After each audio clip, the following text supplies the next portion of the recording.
أعوذ بالله من الشيطان الرجيم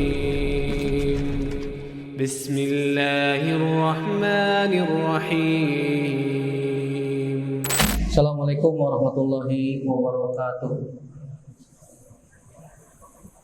Innal hamdalillah nahmaduhu wa nasta'inuhu wa nastaghfiruh wa na'udzu billahi min shururi anfusina wa sayyiati a'malina. May yahdihillahu fala mudhillalah wa may yudlil fala hadiyalah.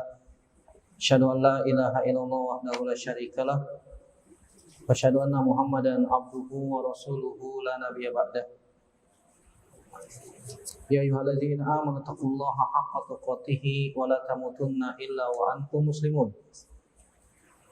Ya ayyuhan nasu taqu rabbakumul ladzi khalaqakum min nafsin wahidah wa khalaqa minha zawjaha wa batha minhuma rijalan katsiran wa nisaa'a wattaqullaha alladzi tasaaluna bihi wal arham innallaha kana 'alaikum raqiba.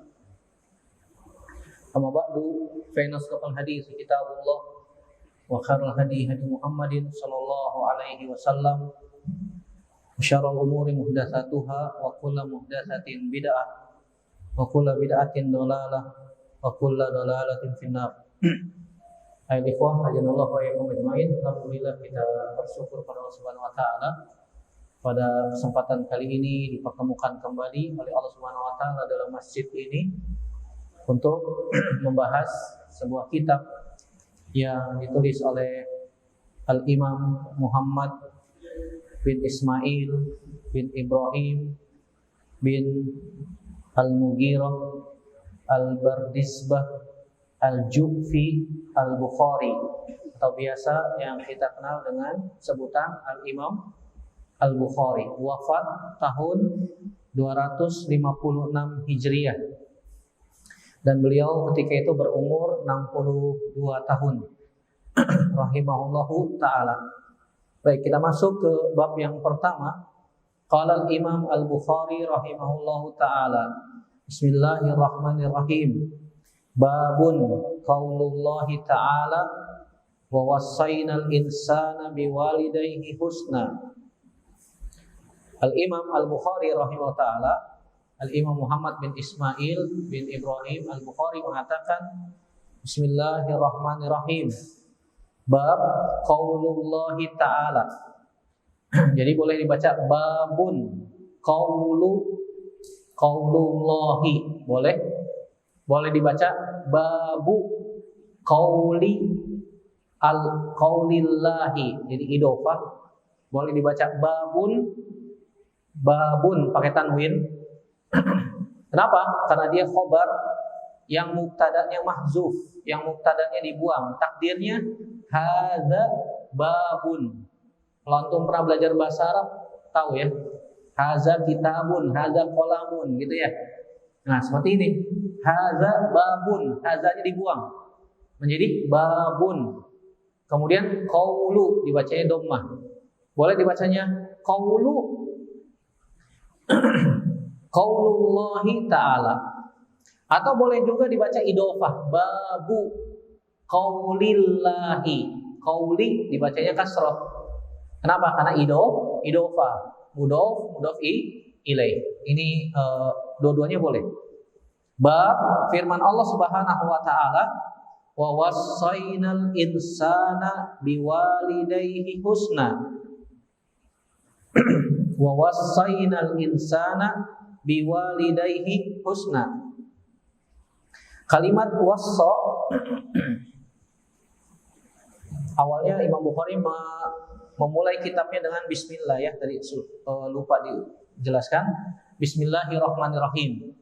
Ini sunnahnya para ulama rahimahumullahu al-jami ketika mereka memulai kitab mereka menulis dengan basmalah. Kenapa mereka memulai dengan menuliskan basmalah? Ada tiga sebab. Yang pertama, iktidaan di kitabillah. Yang pertama, karena mengikuti contoh Al-Quran. Al-Quran yang pertama kali apa? Bismillahirrahmanirrahim. Ayat pertama surat apa? Al-Fatihah, ya kan? Yang pertama kali Allah Subhanahu wa taala buka Al-Qur'an dengan basmalah. Bismillahirrahmanirrahim. Alhamdulillahirabbil alamin dan seterusnya. Yang kedua, iktidaan li sunnati Rasulillah sallallahu alaihi wasallam.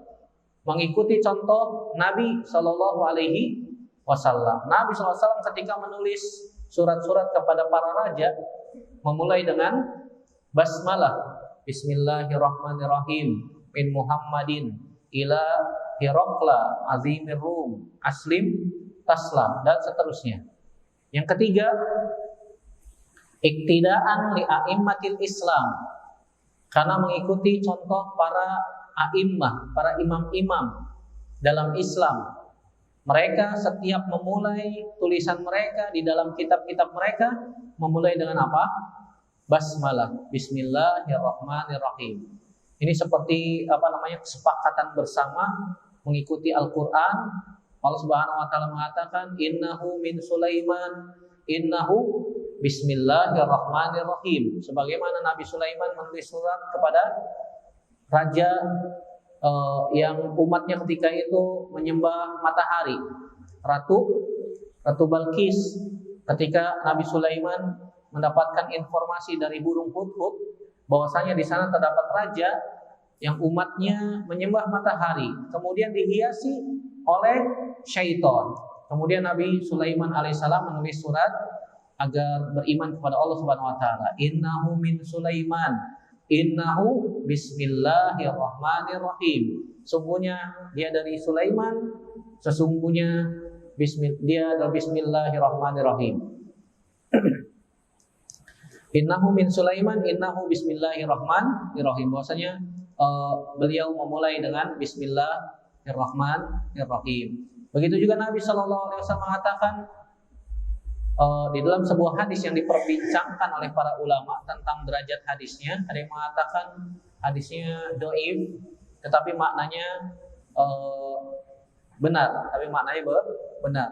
Hadis yang berbunyi kullu amrin la yubda'u bi bismillah fahuwa aqta. Dalam riwayat yang disebutkan kullu amrin la yubda'u bihamdillah fahuwa aqta. Setiap perkara yang tidak dimulai dengan bismillahirrahmanirrahim maka dia terputus.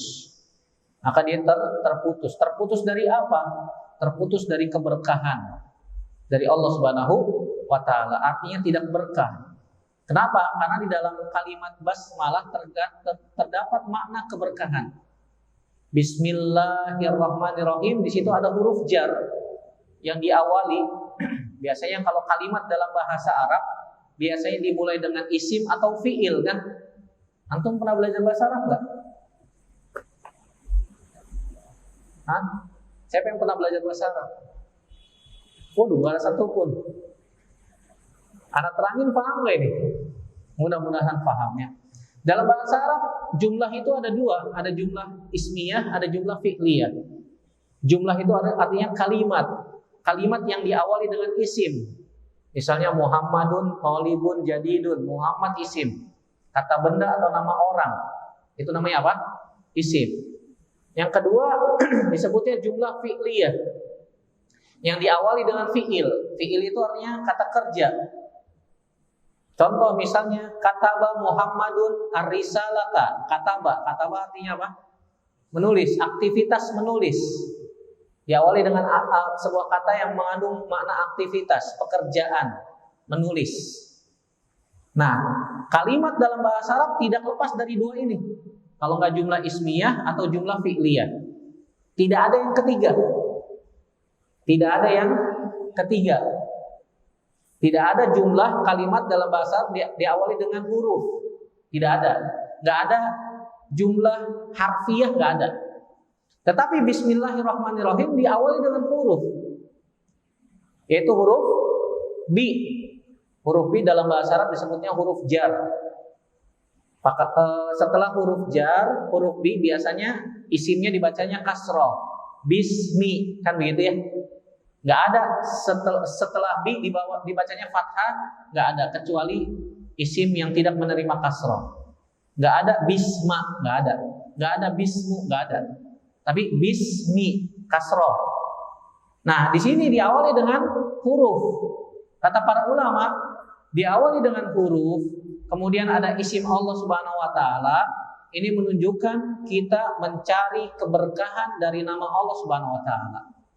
Faidahnya littabarruk, untuk mencari keberkahan dengan nama Allah Subhanahu wa taala. Jadi sebelum kita mengawali sebuah aktivitas, maka kita usahakan membaca apa? Bismillah. Apa tujuannya? Mencari keberkahan dari nama Allah Subhanahu wa taala. Misal contohnya kita mau naik motor, bismillah. Kita mau pakai baju, bismillah. Mau makan, mau minum, bismillah. Dan semua aktivitas yang kita lakukan, maka awali dengan apa? Bismillah. Ustadz, apakah cukup bismillah saja atau bismillahirrahmanirrahim? Di dalam hadis-hadis yang banyak, Nabi SAW mengajarkan hanya bismillah saja, tanpa ar-Rahman ar-Rahim. Tanpa ar-Rahman ar-Rahim. Kenapa? Asalnya sebuah kalimat adalah af'al. Asalnya sebuah kalimat adalah pekerjaan. Oleh karena itu kita takdirkan fi'il. Bismillahi aktub, dengan menyebut nama Allah saya menulis. Bismillahi akul, dengan menyebut nama Allah saya makan. Bismillahi ashrab, Bismillahi albas, Bismillahi arkab, dan seterusnya.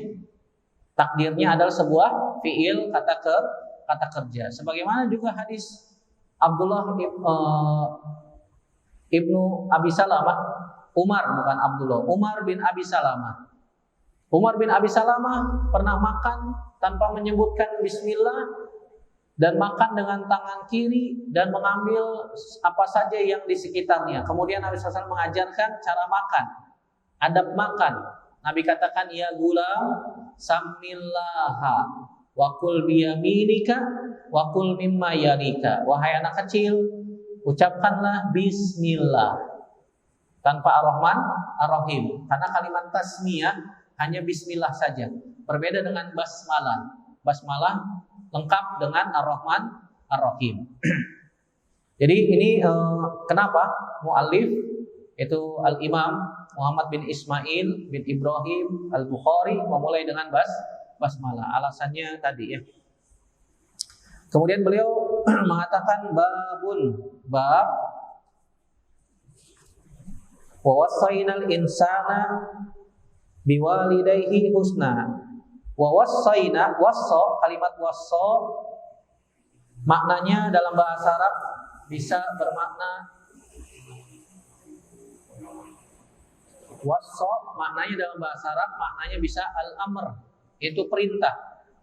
Wa wassayna berarti maknanya dan kami perintahkan al-insana kepada manusia. Bisa juga yang kedua, wassa maknanya adalah al-wasl. Al-waslu itu artinya menyambung. Menyambung, dan kami sambungkan manusia. Maknanya itu ya. Kalau enggak al-amr perintah atau menyambung. Kami perintahkan atau kami sambungkan manusia dengan kedua orang tuanya. Adapun secara syariat, secara istilah, wassa atau bimakna al-wasiyah, atau biasa kita sebut dengan kalimat al-wasiyah, sudah jadi bahasa Indonesia ya. Apa artinya? Wasiat. Dan kami wasiatkan, kan begitu. Sudah jadi bahasa Indonesia. Dan kami wasiatkan, maknanya dan kami perintahkan atau kami sambungkan secara bahasa. Adapun secara istilah, wasiat maknanya tutlaqu ala ma yaqa'u bihi zajru anil manhiyat wal hathu alal ma'murat. Kalimat wasiat dalam bahasa Arab biasanya dimutlakkan kepada sesuatu agar meninggalkan yang dilarang. Dimutlakan pada sesuatu agar meninggalkan yang dilarang. Wal hathu alal ma'murat, dan menganjurkan untuk melakukan perintah. Ini namanya apa? Wasiat. Saya wasiatkan kepadamu ya, agar menjalankan perintah Allah dan meninggalkan apa? Larangan-larangan Allah. Saya wasiatkan kepadamu ya agar bertakwa kepada Allah Subhanahu wa taala dan seterusnya. Itu namanya apa? Wasiat.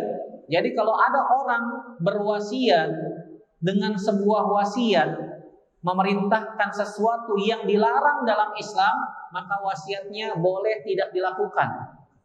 Misal contoh, orang tua yang sudah sakit yang bisa mengantarkan kepada kematian mewasiatkan kepada anak-anaknya, wahai anak-anakku, nanti kalau bapak meninggal tahlilin 3 hari ya, tahlilin 4 hari ya, 5 hari sampai 1000 hari ya, jangan lupa. Ini wasiat boleh dilakukan tidak? Tidak boleh. Kenapa? Karena bertentangan syariat. Nabi nggak pernah mengajarkan. Nabi tidak pernah mengajarkan. Apalagi wasiatnya mengandung kesyirikan. Wahai anakku, kalau saya mati misalnya, contoh, bapaknya berwasiat kepada anaknya, nanti dikubur di atas kuburan saya, dibangun kubah ya. Dibangun apa? Kubah. Tahu kubah? Bangunan penutup. Maka boleh dilakukan tidak? Jawabannya tidak boleh. Karena membangun kuburan hukumnya haram. Karena bisa mengantarkan kepada apa? Kesyirikan. Begitu juga wasiat-wasiat yang dilarang di dalam agama Islam. Kalau bertentangan dengan syariat Islam, maka wasiat ini boleh ditinggalkan. Jangan takut nanti rohnya gentayangan. Wah, kalau wasiatnya tidak dijalankan nanti rohnya gentayangan. Itu khurafat. Itu khurafat, keyakinan yang batil. Kalau diyakini di dalam hati bisa terjadi. Bisa terjadi. Siapa yang ganggu? Jin yang berwujud bapaknya itu. Karena jin diberikan kemampuan oleh Allah Subhanahu wa taala berubah bentuk. Bisa kan begitu. Oh benar, ternyata rohnya gentayangan. Padahal siapa? Jin yang merubah dirinya ke bentuk orang tuanya. Adapun ruh orang tuanya sudah di alam barzakh, sudah beda alam. Gak mungkin ruh yang sudah dicabut nyawanya oleh Allah Subhanahu wa taala masuk ke alam barzakh, kembali lagi ke dunia, gak mungkin abadan abidin. Selama-lamanya gak mungkin. Jadi gak ada tuh keyakinan roh gentayangan, gak ada. Itu hanya keyakinan khurafat. Atau yang lainnya, wasiat-wasiat yang bertentangan dengan syariat yang bisa mengantarkan kepada kesyirikan yang diharamkan dalam Islam, maka tidak perlu dilaksanakan. Kalau dia tidak bertentangan dengan syariat dan dibolehkan, bahkan dianjurkan dalam syariat, maka laksanakan, silakan. Silakan. Contoh misalnya, nanti kalau bapak meninggal, kuburan bapak mau dilakukan dengan cara yang syar'i ya. Tidak boleh ditulis-tulis di papan nisan. Gak perlu ditulis-tulis, gak perlu dibangun-bangun walaupun 1 bata. Jangan. Saya mau kuburan saya dilaksanakan secara syar'i. Nah, itu wajib dilakukan. Hukumnya wajib. Karena emang kuburan gak boleh ditulis. Kata Nabi SAW, kuburan itu la yuktab, tidak boleh ditulis. Wala yujlas, gak boleh didudukin. Dan tidak boleh dikasih penerangan khusus. Tidak boleh. Atau perintah-perintah yang lain di dalam agama kita boleh ya. Wa wasainal insana, dan kami wasiatkan kepada manusia, kepada kedua orang tuanya agar berbuat husna, berbuat baik.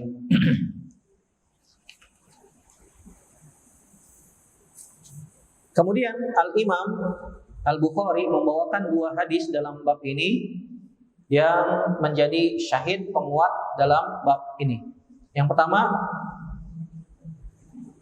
qala Al-Imam Al-Bukhari, haddatsana Abul Walid, qala haddatsana Syu'bah, qala Al-Walid ibnul Aizar akhbarani, qala sami'tu Aba Amrin Asy-Syaibani yaqul, haddatsana sahibu hadhihi ad-dar wa awma'a biyadihi ila dari Abdillah. Qala sa'altu an-nabiyya sallallahu alaihi wasallam ayyul amali ahabbu ila Allah. Qala as-salatu ala waqtiha. Qultu summa ayyu? Qala birrul walidain. Qultu summa ayyun?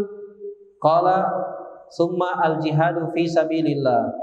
Qala haddatsani bihinna walau itazattuhu lazadani. Kata Al-Imam Al-Bukhari rahimahullah taala telah menceritakan kepada kami Abul Walid.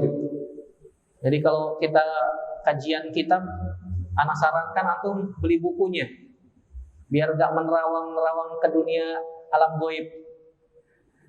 Kan gitu, antum bisa lihat bukunya, anak baca antum bisa lihat. Diusahakan ya, kalau kajian kitab antum biasakan kalau ngaji beli bukunya. Beli bukunya. Jadi kalau ngaji nggak menerawang. Ini Ustaz ngomong apaan, hadasana kan begitu. Kalau ada bukunya enak, antum juga bisa lihat ya. Antum bisa catat faedah-faedahnya jika memungkinkan. Imam Bukhari mengatakan haddatsana Abul Walid, telah menceritakan kepada kami Abul Walid. Abul Walid itu namanya Hisham bin Abdul Malik At-Tayalisi. Gurunya Imam Bukhari. Salah satu gurunya Imam Bukhari. Gurunya Imam Bukhari ratusan. Banyak. Ratusan. Dan Imam Bukhari termasuk di dalam tabaqah yang ke-12 atau ke-13. Rata-rata gurunya Imam Bukhari dari 3 zaman. Dari tabaqah di atasnya, satu tabaqah itu satu tingkat masa. Kalau Nabi SAW, para sahabatnya disebutnya tabaqah pertama. Para sahabat. Kemudian muridnya para sahabat siapa? Tabi'in. Tabi'in menjadi 3.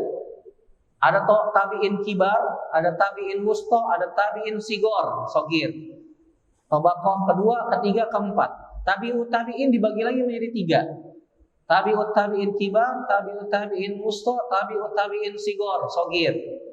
Jadi udah berapa tuh? 5, 6, 7. Tabaqah 5, 6, 7. Kemudian di bawahnya dihitung lagi sampai ke Imam Bukhari. Imam Bukhari sekitar tabaqah ke-12. Kurang lebih tabaqah ke-12. Ini yang disebutkan oleh Al-Imam Ibnu Hajar Al-Asqalani di dalam kitab Taqribut Tahdzib. Kitab Taqribut Tahdzib itu sebuah kitab yang berisi nama-nama perawi hadis. Bukan hanya perawi Imam Bukhari saja, tapi semua kutubus sittah atau kutubul tis'ah semuanya ada di situ. Seperti kamus ya. Kamus rijal hadis. Kalau orang yang mau belajar hadis, buku itu wajib punya. Seperti kamus. Nah, kita mau mencari Abul Walid. Siapa Abul Walid? Cari di buku itu ada. Oh, namanya Hisham bin Abdul Malik At-Tayalisi. Wafat tahun 227 Hijriah. Nah, Imam Bukhari biasanya gurunya itu berasal dari tabaqah ke-11 di atasnya beliau, atau yang sezaman dengan beliau, tabaqah ke-12, atau orang-orang yang tabaqahnya di bawah beliau, tabaqah ke-13. Jadi beliau mengambil guru dari 3 tabaqah, tabaqah ke-11, tabaqah ke-12, atau ke tabaqah 13. Masya Allah. Jadi gurunya beliau bisa jadi itu muridnya beliau. Jadi beliau juga mengambil ilmu dari murid-muridnya. Dan ini tidak apa istilahnya menjatuhkan martabat seorang guru, tidak. Karena terkadang muridnya memiliki sesuatu atau suatu ilmu yang gurunya tidak ketahui. Nah, ini jadi contoh bagi kita sebagaimana yang dilakukan oleh Imam Bukhari. Makanya gurunya Imam Bukhari banyak, ratusan di antaranya Abul Walid, namanya Hisham bin Abdul Malik At-Tayalisi. Wafat tahun 227 Hijriah. Qala haddatsana Syu'bah Ibnul Hajjaj Abu Bistam. Ini imam. Imam Asy-Syu'bah. Masyhur ya, terkenal. Qala Al-Walid Ibnul Aizar. Beliau berkata, Al-Walid Ibnul Aizar akhbarani. Al-Walid Ibnu Al-Aizar Ibnu Huraiz Al-Abdi Al-Kufi, seorang yang thiqah, yang terpercaya, telah menceritakan kepadaku. Qala sami'tu Aba Amr Asy-Syaibani. Dia berkata, saya mendengar Abu Amr Asy-Syaibani. Abu Amr Asy-Syaibani namanya Sa'ad bin Iyas, wafat tahun 96 Hijriah. 96 Hijriah ini masih golongan sahabat. Masih golongan sahabat. Sahabat itu terakhir sekitar tahun 110 Hijriah. 110 Hijriah itu masa-masa akhir para sahabat. Masa-masa akhir para sahabat. Para ulama juga menjelaskan ternyata sahabat yang terakhir bermacam-macam. Ada yang meninggal terakhir di Mekah, ada yang meninggal terakhir di Madinah, ada yang meninggal terakhir di Kufah, ada yang meninggal terakhir di Basrah. Semua disebutkan oleh para ulama. Di antaranya Anas bin Malik, sahabat yang terakhir meninggal di kota Madinah. Umurnya lebih dari 100 tahun. Nah, Abu Amr Asy-Syaibani ini termasuk golongan sahabat. Namanya Sa'ad bin Iyas radhiyallahu taala anhu, wafat tahun 96 Hijriah. Beliau mengatakan haddatsana sahibu hadhid dar. Abu Amr Asy-Syaibani ini termasuk sahabatnya Abdullah bin Mas'ud radhiyallahu taala anhu. Sahabatnya Abdullah bin Mas'ud radhiyallahu taala anhu.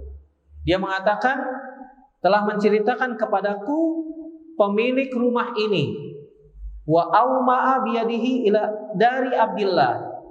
Abu Amr Asy-Syaibani sambil menunjuk ke rumahnya Abdullah. Yang dimaksud dengan Abdullah, kalau Imam Bukhari mengatakan Abdullah, maksudnya adalah Abdullah bin Mas'ud. Maksudnya Abdullah bin Mas'ud, bukan Abdullah bin Umar, bukan Abdullah bin Amr, bukan Abdullah bin Abbas. Karena nama Abdullah banyak. Kalau Imam Bukhari menyebutkan kalimat Abdullah, maksudnya Abdullah bin Mas'ud. Dan ini sudah dima'rufi, dikenal oleh para ulama, khususnya ahli hadis. Sudah ma'ruf ya, sudah ma'ruf. Dan Abu Amr Asy-Syaibani sambil menunjuk rumahnya Abdullah, maksudnya Abdullah bin Mas'ud, dan beliau termasuk sahabatnya Abdullah bin Mas'ud radhiyallahu taala anhu. Qala, beliau mengatakan sa'altun nabiyya sallallahu alaihi wasallam ayyul amali ahabbu ilallah. Kemudian Abdullah bin Mas'ud radhiyallahu taala anhu mengatakan,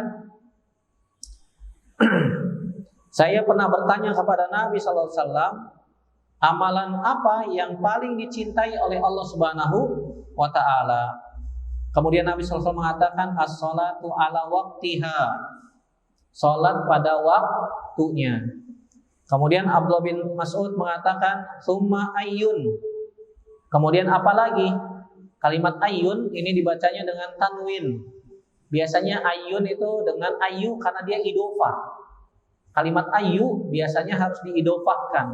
Tetapi di sini disebutkan dengan tanwin. Summa ayyun. Kemudian apa lagi? Kemudian apa lagi?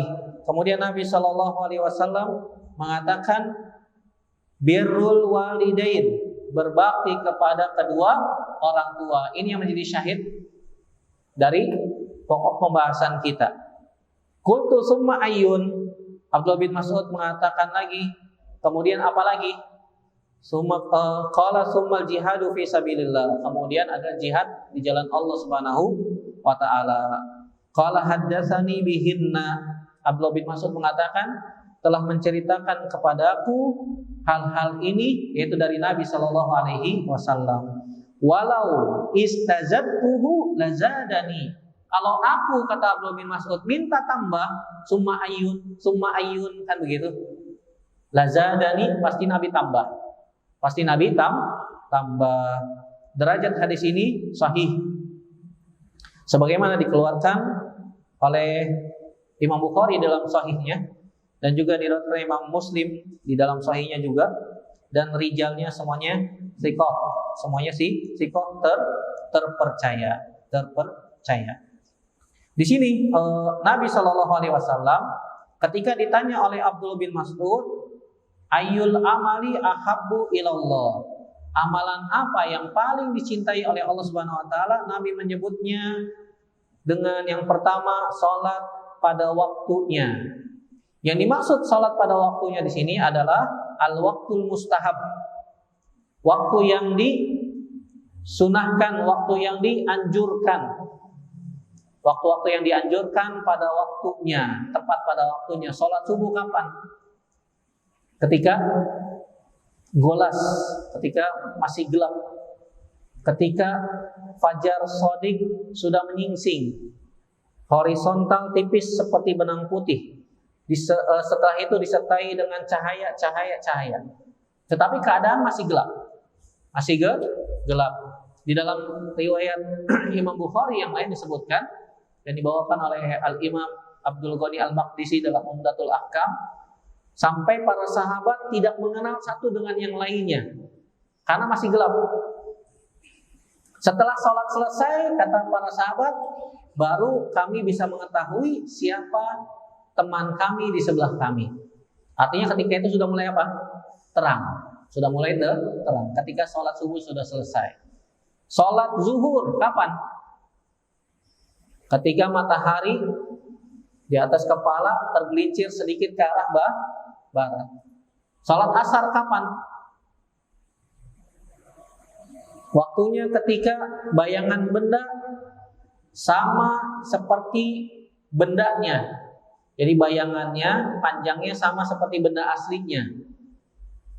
Misalnya bendanya 1 meter, maka bayangannya juga 1 meter. Ini awal waktu sholat asar. Sholat maghrib kapan?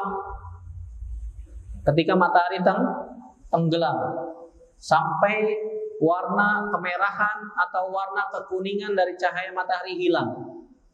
Berarti kalau masih ada cahaya merah ataupun kuning di langit, berarti masih waktu maghrib. Masih waktu maghrib. Ketika cahaya itu hilang, maka sudah habis waktu maghrib alias masuk sholat isya. Ustadz, kalau mendung gimana? Gak kelihatan cahaya karena tertutup awan. Ya kita takdirkan dengan waktu. Kita takdirkan dengan waktu. Ketika cahaya itu sudah hilang, berarti masuk waktu apa? Isya. Nah, sholat isya Nabi SAW terkadang dikerjakan di awal waktunya dan terkadang di akhir waktunya. Ketika melihat para sahabat belum berkumpul di awal waktunya, Nabi akhirkan. Kapan akhirnya sholat isya? Ketika pertengahan malam. Kata Nabi SAW, laula an asyukko ala ummati la amartuhum bihadhihi sa'ah au kama qala. Kalau tidak memberatkan umatku, aku akan perintahkan manusia untuk sholat isya di waktu ini. Ketika di pertengahan malam. Sebagian riwayat menyebutkan para sahabat sudah menunggu di masjid sambil terkantuk-kantuk. Nabi nggak keluar-keluar. Sampai ketika tengah malam Nabi SAW menengok ke masjid dalam keadaan rambutnya basah meneteskan air. Kata para ulama, Nabi habis mandi junub. Nabi setelah mandi junub, baru Nabi SAW keluar memerintahkan sahabat untuk qomat. Laula an asyukku ala ummati la amartuhum salatal atamah, salat isya bihadhi sa'ah, di waktu ini. Kalau tidak memberatkan. Ini salat pada waktunya ya, seutama-utama amal. Yang kedua, birrul walidain. Ini yang menjadi syahid pembahasan kita. Al-birru itu lawannya uquq, lawannya durhaka. Para ulama menyebutkan kalimat al-birru maknanya mencakup dua hal. Yang pertama silatun, yang kedua ma'rufun, menyambung tali kepada keduanya, atau yang kedua berbuat baik kepada keduanya. Ma'ruf. Dan al-ma'ruf, berbuat baik, itu mencakup diantaranya bazlun nada, wa kafful adza, wa talqul wajhi. Yang disebut dengan ma'ruf bisa bermakna bazlun nada, mengerahkan semua ketaatan kepada kedua orang tua. Wa kafful adza, dan menyingkirkan gangguan. Wa talqul wajhi, dan wajah yang berseri-seri, wajah yang senantiasa memperlihatkan kebahagiaan kepada kedua orang tua. Jangan sampai kita memperlihatkan kesedihan di hadapan orang tua. Khawatir orang tua juga menjadi apa? Sedih karena melihat anaknya sedih. Yang ketiga kata Nabi SAW, al-jihadu fi sabilillah. Al-jihad fi sabilillah itu artinya i'la'u kalimatillah, meninggikan kalimat Allah Subhanahu wa ta'ala. Bisa dengan harta, bisa dengan jiwa, bisa dengan segala hal. Antum datang ke sini juga mengorbankan, kan? Ada yang dikorbankan. Waktu, tenaga, keluarga, mau ngapain, hujan-hujan kan gitu. Mendingan di rumah. Ya tidak?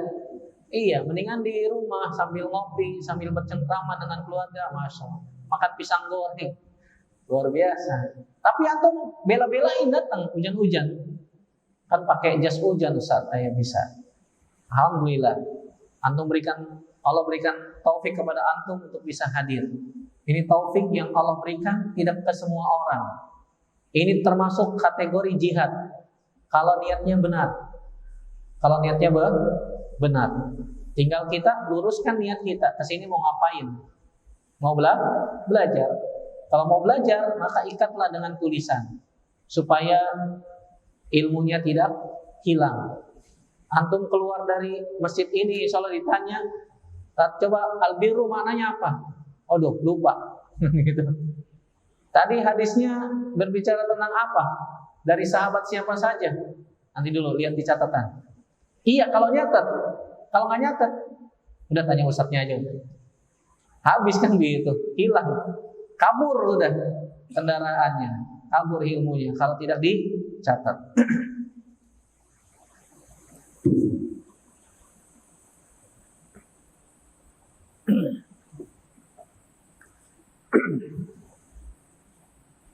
Jadi jihad tujuannya untuk i'la kalimatillah, untuk meninggikan kalimat Allah Subhanahu wa taala. Begitu juga yang senantiasa sering saya sarankan, nasihatkan kepada teman-teman yang perwira TNI ataupun sejenisnya, jika ditugaskan untuk membantu negara tetangga yang kesulitan dalam berperang, maka niatkan i'la kalimatillah. Niatkan untuk meninggikan kalimat Allah. Jangan karena tugas negara, bukan karena perintah atasan, tapi niatkan karena meninggikan kalimat Allah. Jika kita gugur di medan perang, maka kita dicatat sebagai mati syahid.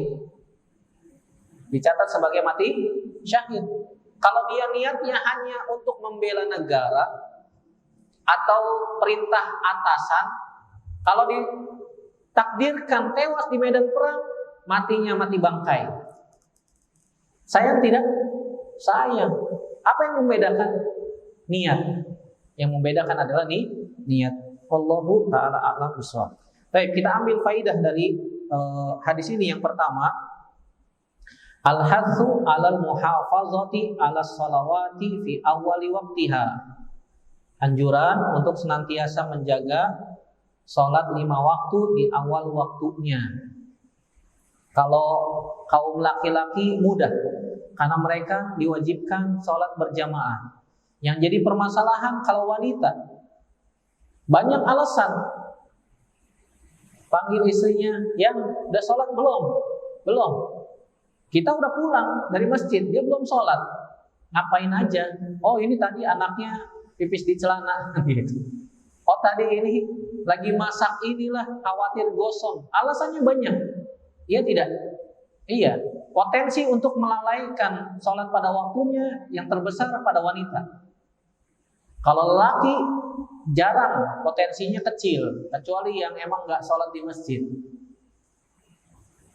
Karena wanita tidak diwajibkan sholat di masjid, maka ingatkan kepada istri-istri kita agar senantiasa menjaga sholat. Kalau sudah azan, sudah tinggalin dulu. Ini khawatir gosong, matiin dulu kompornya. Kan gampang selesai. Oh, ntar rasanya gak enak, gak ada masalah. Yang penting sholat dulu. Kalau anaknya pipis gimana? Pakein pampers dulu. Pakein apa? Buat menjaga air kencingnya tidak kemana-mana. Dan seterusnya semua mudah ya. Cuma kita mau atau tidak. Faedah yang kedua, fadlu ta'zimil walidain. Keutamaan mengagungkan atau memuliakan kedua orang tua. Keutamaan memuliakan orang tua. Karena ini merupakan hak yang terbesar setelah haknya Allah Subhanahu wa taala. Allah Subhanahu wa taala menggandengkan antara hak Allah dengan hak orang tua di dalam Al-Qur'an di dalam banyak ayat. Disebutkan oleh para ulama sampai sekitar 12 ayat. Di dalam Al-Qur'an Allah gandengkan antara perintah mentauhidkan Allah dengan perintah berbakti kepada kedua orang tua. Wasainal insana biwalidayhi husna dan seterusnya. Wa qad rabbuka alla ta'budu illa iyyahu wa bil walidaini ihsana dan seterusnya, banyak di dalam Al-Qur'an. Yang ketiga,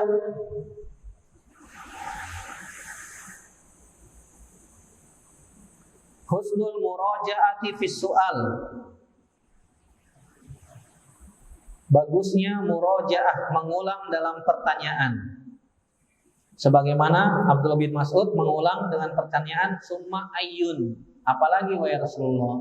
Apalagi wahai Rasulullah? Ini merupakan kebaikan jika kita mengulang pertanyaan. Dan hukumnya boleh ya. Pada satu waktu dibolehkan. Yang selanjutnya, yang keberapa? Yang keempat, sabrul mufti wal muallim ala sa'il wal muta'allim. Seorang yang ditanya harus sabar menjawab pertanyaan orang yang bertanya. Seorang yang menjawab pertanyaan harus sabar menghadapi pertanyaan dari murid-muridnya ataupun orang-orang yang bertanya kepadanya. Sebagaimana Nabi SAW sabar ketika ditanya summa ayyun, kemudian Nabi jawab summa ayyun, kemudian jawab lagi summa ayyun, kemudian jawab lagi. Abdullah bin Mas'ud sudah cukupkan sampai 3. Kenapa kok hanya 3 itu? Para ulama membahas yang pertama tentang sholat. Tidak boleh kita sia-siakan waktunya. Kata para ulama, faman doyya as-sholatal mafruḍah fahuwa lima siwaha adya. Barang siapa yang menyia-nyiakan waktu sholat, maka dia bisa menyia-nyiakan selain waktu sholat. Tapi kalau dia mampu menjaga waktu sholat tepat waktunya, maka yang lain lebih mudah dia jaga. Paham sampai sini? Yang pertama. Yang kedua, berbuat baik kepada kedua orang tua. Wa man lam yabarra walidayhi ma'a idhami haqqihi ma 'alaihi fa huwa li ghairihi ma aqallu birran. Kalau ada orang terhadap kedua orang tuanya saja tidak mampu berbuat baik, apalagi kepada orang lain, maka tentu saja dia lebih mudah untuk tidak berbuat baik kepada orang lain. Sama orang tuanya aja kurang ajar, apalagi sama orang lain, kan begitu. Tetapi ketika seseorang terhadap kedua orang tuanya dia sudah berbuat baik, maka itu bisa menjadi barometer ini orang baik. Kita lihat aja muamalah dia dengan orang tuanya. Kalau kita ingin menilai seseorang itu baik atau tidak. Kalau dia sama orang tuanya baik, maka insya Allah dia orang baik. Tetapi jika dia sama orang tuanya suka melawan, kurang ajar, membantah, berkata yang kasar, wah berarti ini orang yang buruk. Orang tuanya saja diperlakukan seperti itu, apalagi orang lain. Yang ketiga yaitu jihad.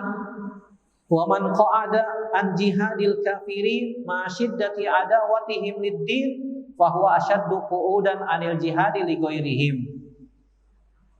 Jika ada seseorang yang diperintahkan untuk jihad dan dia tidak mau pergi jihad melawan orang-orang kafir, ini jika pemerintah tertinggi mewajibkan, maka semuanya wajib berangkat. Atau jihad difa. Jihad difa itu artinya jihad membela diri. Misalnya kita diserang oleh orang-orang kafir, maka setiap a'yan, setiap individu di dalam negeri itu wajib keluar untuk membela diri. Kalau dia berjihad melawan orang kafir saja tidak mau,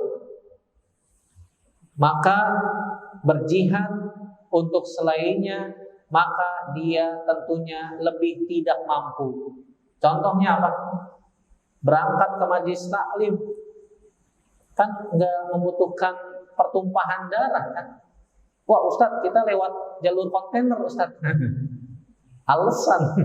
Alasannya ada aja ya. Wah ini mempertaruhkan nyawa ini Ustadz. Berarti jihad dong. Pahalanya semakin besar. Semakin besar gangguannya, rintangannya, pahalanya semakin besar. Kalau kita niatkan ikhlas. Wallahu ta'ala a'lam bishawab. Satu lagi ya. Qala al-Imam Al-Bukhari rahimahullahu ta'ala, haddatsana Adam, qala haddatsana Syu'bah, qala haddatsana Ya'la ibnu Atha an abihi an Abdullah ibni Umar, qala ridar rabb fi ridal walid wa sukhtur rabb fi sukhtil walid.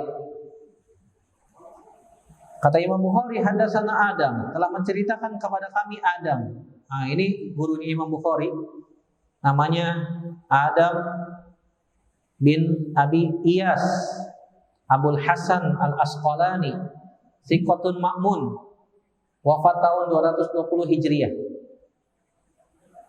Dia berkata, haddatsana Syu'bah. Syu'bah tadi sudah. Namanya siapa? Syu'bah bin Hajjaj Abul Bistam, imam terkenal ya. Qala haddatsana Ya'la ibnu Atha, telah menceritakan kepada kami Ya'la bin Atha Al-Amiri, Ya'la bin Atha Al-Amiri At-Ta'i Ad-Dailai ibnu Atha, seorang yang thiqah, wafat tahun 120 Hijriah. Dari bapaknya yaitu Atha Al-Amiri, dari Abdullah bin Umar radhiyallahu taala anhuma, beliau mengatakan Nabi SAW bersabda, keriduan Rabb berasal dari keriduan orang tua. Wasukhtur Rabb, boleh dibaca sukhtu, sinnya doma, khoknya sukun. Boleh dibaca sakhatu, sinnya fathah, khoknya fathah. Boleh ya. Maknanya kemurkaan atau kemarahan. Kemurkaan Allah pada kemurkaan kedua orang tua. Sudah azan ya? Baik, kita azan dulu, setelah itu kita lanjutkan setelah azan. Sallallahu ala nabiyina Muhammadin wa ala alihi wa sahbihi wa sallam. Na'afadu.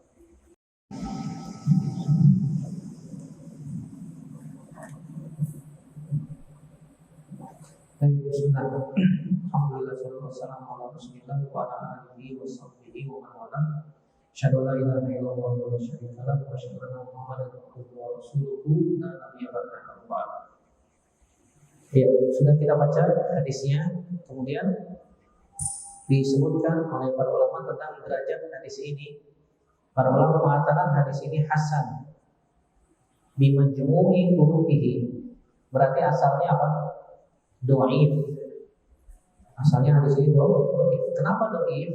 Karena ada di dalam sanadnya yang bernama Atha, bapaknya Ya'la.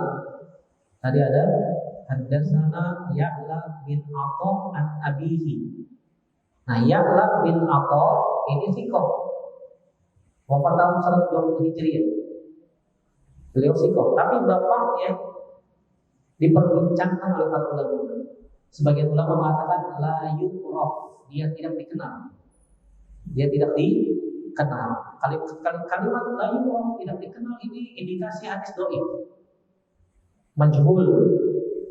Kecuali kalau periwayatannya diiringi dengan periwayatan anaknya. Ya'la bin Atha an abihi. Kenapa? Karena anaknya thiqah, terpercaya. Bapaknya majhul, tidak dikenal siapa dia. Kalau dia menyendiri meriwayatkan dari sahabat dan anaknya tidak meriwayatkan dari bapaknya, nah ini tergolong hadis lemah. Tetapi kalau diriwayatkan dari anaknya, haddatsana Ya'la bin Atha an abihi, maka hadis ini hasan. Hadis ini hasan. Sebagaimana disebutkan oleh Syalbani rahimahullah taala dalam silsilah hadis sahihah, menyebutkan bahwasanya hadis ini hasan li ghairihi, fa hadza al haditsu hasan bi majmu'i turuqihi. Dan di cetakan yang lama Imam Syalbani menyebutkan hasan mauqufan dan terkadang menyebutkan sahih marfu'an. Karena Atha bapaknya Ya'la tidak dikenal kecuali riwayatan dari anaknya. Dan hadis itu juga dikeluarkan oleh Imam Tirmizi, dan Imam Tirmizi juga mengatakan marfu, terkadang mengatakan mauquf. Terkadang mengatakan mauquf. Allah taala alam bisawab. Di sini Nabi SAW mengatakan ridho walid. Yang disebut dengan ridho artinya tarkul mukhalafah, meninggalkan perselisihan.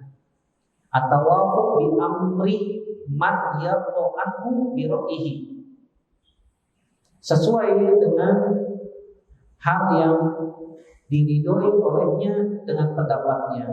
Artinya ridho sudah ada, tidak ada perlawanan di dalam dirinya, sudah menerima, lapang dadanya, sudah tidak ada pertentangan. Seseorang dikatakan ridho jika sudah tidak menentang.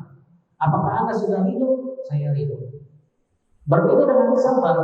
Kalau sabar masih ada rasa apa? Pertentangan di dalam jiwa. Masih ada rasa melawan, tidak suka. Sebagaimana seseorang jika mendapatkan musibah, dia sabar, masih ada perasaan tidak suka di dalam jiwanya. Masih ada perasaan menentang. Tetapi ketika dia sudah ridho, tidak ada perasaan penentangan itu. Qadarullah wa masya'a fa'al wa ma lam yasha' lam yakun. Nah, dia sudah menerima. Itu bedanya ridho dengan sabar. Nah, ketika Allah Subhanahu wa taala sudah ridho, keriduan Allah berasal dari keriduan orang tua. Hati-hati ya Pak ya, kalau masih antum memiliki orang tua yang masih hidup, jaga keriduan orang tua. Karena ketika orang tua sudah ridho, potensi mendapatkan keriduan Allah Subhanahu wa taala sangat besar. Maka berbahagialah antum yang masih punya orang tua. Jaga baik-baik orang tua antum, cari keriduannya. Dengan keriduan orang tua itu kita bisa mendapatkan keriduan Allah Subhanahu wa taala. Dan sebaliknya, jika antum menelantarkan orang tua sampai orang tua meneteskan air mata karena tidak ridho terhadap antum, terhadap kita, marah pula, hati-hati, kemurkaan Allah Subhanahu wa taala sudah dekat. Dan saya melihat dengan mata kepala saya sendiri bagaimana orang itu sengsara di dunia, Pak.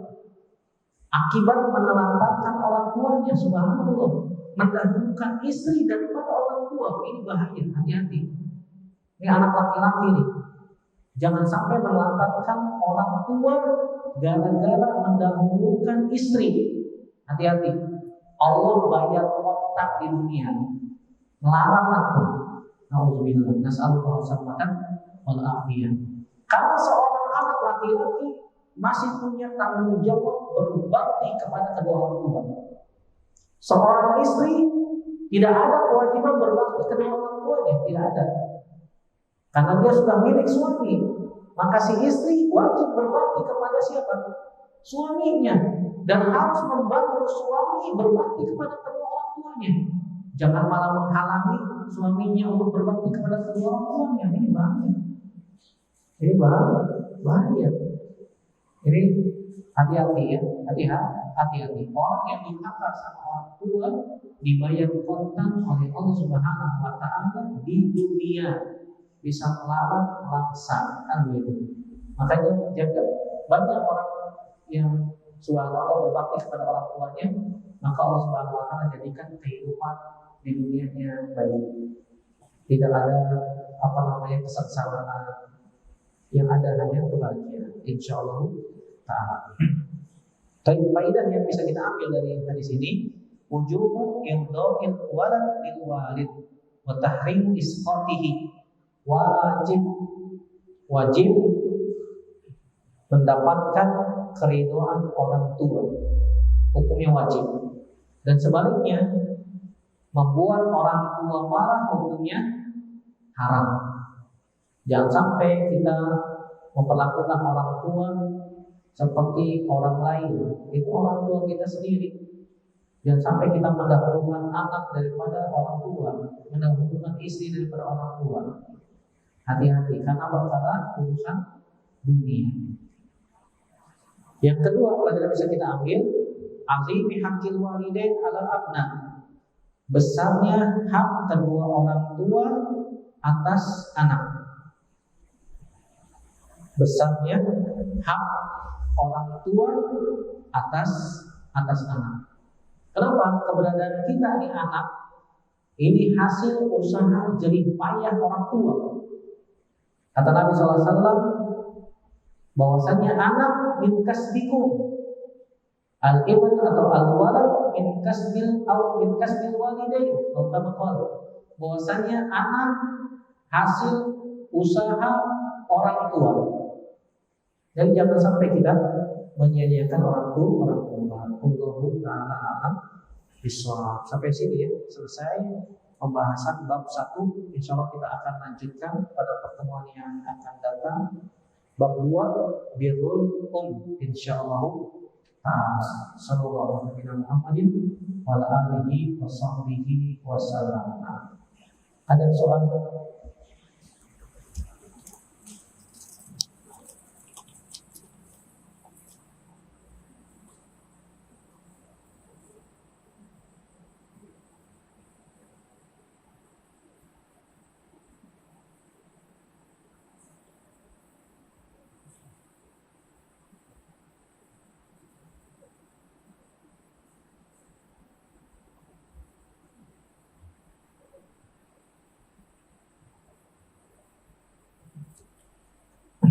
Bismillah. Assalamualaikum Ustaz. Waalaikumsalam warahmatullahi wabarakatuh. Afwan, mau tanya. Anak adalah anak tunggal. Anak ditinggal cerai orang tua. Orang tuanya cerai ya. Anak ditinggal bapak ketika berusia 2 tahun. Lalu bapak tidak menengok dan tidak bertanggung jawab, tidak membiayai sekolah dan seterusnya. Hingga anak sudah menikah dan memiliki 3 anak. Anak sakit hati kepada beliau, bapak maksudnya, karena tidak mengurus anak. Bagaimana hukumnya seorang bapak yang menelantarkan anaknya? Yang pertama, hukum menelantarkan anak dari orang tua ini hukumnya haram, nggak boleh. Seorang bapak ketika sudah cerai dengan istrinya masih memiliki kewajiban menafkahi anaknya. Saya ulang, seorang lelaki yang sudah bercerai dengan istrinya dan dia memiliki anak masih memiliki kewajiban menafkahi anaknya. Adapun mantan istrinya tidak wajib karena sudah cerai. Tapi kalau anaknya masih wajib. Ini yang perlu diperhatikan. Kadang-kadang orang subhanallah mentang-mentang sudah cerai putus, tidak ada tanggung jawabnya sama sekali kepada anak. Subhanallah, ini salah. Nanti dimintai pertanggungjawaban di hadapan Allah Subhanahu wa taala. Hati-hati. Hukumnya haram, tidak boleh menelantarkan anak, tidak memberikan nafkah, tidak membiayai sekolah, ini hukumnya haram. Hukumnya haram. Dosa ada pada orang tua. Adapun yang kedua, kita sebagai anak tidak boleh membenci. Biar bagaimanapun dia siapa? Bapak kita, orang tua kita. Doakan yang baik, jangan doakan yang buruk. Ya Allah berikan hidayah kepada bapak. Ya Allah berikan kelembutan hati. Ya Allah berikan kemudahan agar dia bisa menafkahi anak-anaknya. Ya walaupun dia sudah berbuat buruk kepada kita dahulu, dari kita umur 2 tahun sampai sekarang sudah punya anak 3. Tetap berkewajiban berbakti kepada kedua orang tua. Doakan yang baik-baik. Ustaz, kalau dia sudah meninggal gimana Ustaz? Kalau dia sudah meninggal, maka para ulama menyebutkan tetap kita wajib berbakti kepada kedua orang tua. Caranya gimana? Yang pertama, mendoakan di dalam sholat. Mendoakan di dalam sholat. Tetap doakan yang baik untuk orang tua kita. Yang kedua, kalau dia memiliki wasiat yang baik, jalankan, tidak ada masalah. Bismillah. Yang ketiga, menyambung silaturahim kerabat bapak yang biasa bapak sambung. Misalnya biasanya bapak menyambung kerabat ke saudara ini itu. Nah, kita berusaha menyambung silaturahim kepada kerabatnya bapak. Ini cara berbakti kepada kedua orang tua jika mereka sudah wafat. Yang keempat, berbuat baik kepada sahabat-sahabatnya. Jika sahabatnya orang baik, tapi jika sahabatnya orang buruk maka tinggalkan. Nggak perlu, karena khawatir kita malah terbawa kepada perbuatan buruk teman-teman bapak. Jadi nggak boleh kita sakit hati kepada beliau, biar bagaimanapun beliau adalah orang tua kita dan wajib kita berbakti kepadanya. Paling tidak minimal kita mendoakan kebaikan untuk orang tua kita ya. Wallahu ta'ala a'lam bishawab. Nah,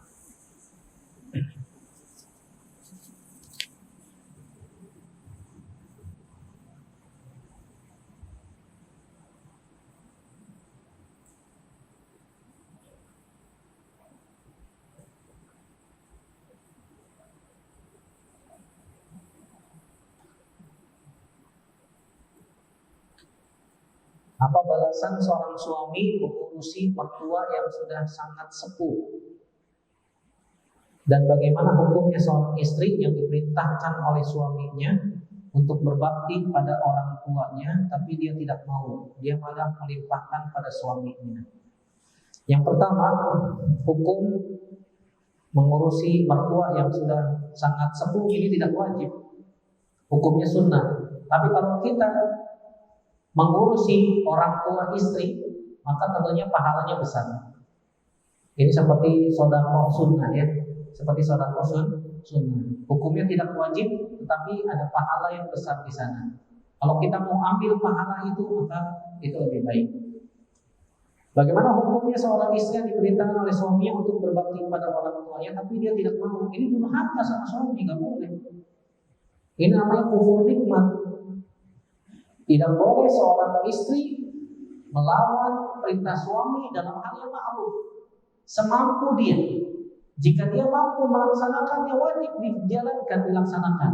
Karena ini perintah suami. Apalagi suami memerintahkan dalam hal yang ma'ruf, hukumnya wajib. Kalau dia tidak mau, maka ini kufur nikmat. Hati-hati. Sebagaimana Nabi SAW katakan, banyak penghuni neraka dari kalangan wanita. Kenapa? Sebabnya yakfurnal ashir wa yakfurnal ihsan. Mereka banyak berbuat kufur nikmat kepada suami dan kufur terhadap kebaikan-kebaikan suami. Kebaikan suami banyak, tetapi ketika melihat ada kesalahan sedikit pada suami, dia mengatakan, saya tidak pernah melihat kebaikan satupun sedikit pun darimu. Ini namanya kufur nikmat. Hati-hati. Dan malah melimpahkan pada suami. Ya, ini tidak boleh. Allah Ta'ala bishawab. Demikian yang bisa kita bahas pada kesempatan malam ini. Semoga yang sedikit ini bermanfaat untuk saya pribadi dan semua yang mendengarkan. Yang benar datangnya dari Allah Subhanahu wa Ta'ala saja. Yang salah murni dari saya pribadi. Kita bertaubat kepada Allah Subhanahu wa Ta'ala dari kesalahan-kesalahan kita. Semoga Allah Subhanahu wa Ta'ala memberikan taufik agar kita dimudahkan untuk mengamalkan ilmu yang telah kita dapatkan, yang menjadi sebab kita sempurna imannya dan dimasukkan ke dalam surga tanpa hisab dan tanpa azab. Amin ya rabbal alamin. Subhanakallahumma wa bihamdika, asyhadu an la ilaha illa anta, astaghfiruka wa atubu ilaik. Wassalamualaikum warahmatullahi wabarakatuh.